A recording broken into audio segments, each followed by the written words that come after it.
بسم اللہ الرحمن الرحیم۔ جو بندہ کھڑے ہو کر پانی پیتا ہے اس کے گردے جلد خراب ہو جاتے ہیں۔ جو بندہ کھانا چبا کر نہیں کھاتا اس کا پیٹ اکثر خراب رہتا ہے۔ جو بندہ پودینے کی چٹنی کے ساتھ ناشتہ کرتا ہے اس کا معدہ کبھی خراب نہیں ہوتا۔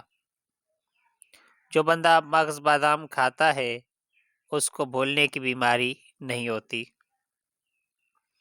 جو بندہ کھڑے ہو کر کنگھی کرتا ہے وہ جلد غریب ہو جاتا ہے۔ جو بندہ زیادہ ٹھنڈا پانی پیتا ہے اس کے دانت جلدی خراب ہو جاتے ہیں۔ جو بندہ رات کا کھانا کم کھاتا ہے اس کو گیس کا مسئلہ نہیں ہوتا۔ جو بندہ انجیر کو دودھ میں ابال کر پیتا ہے اس کا جسم زیادہ تندرست ہوتا ہے۔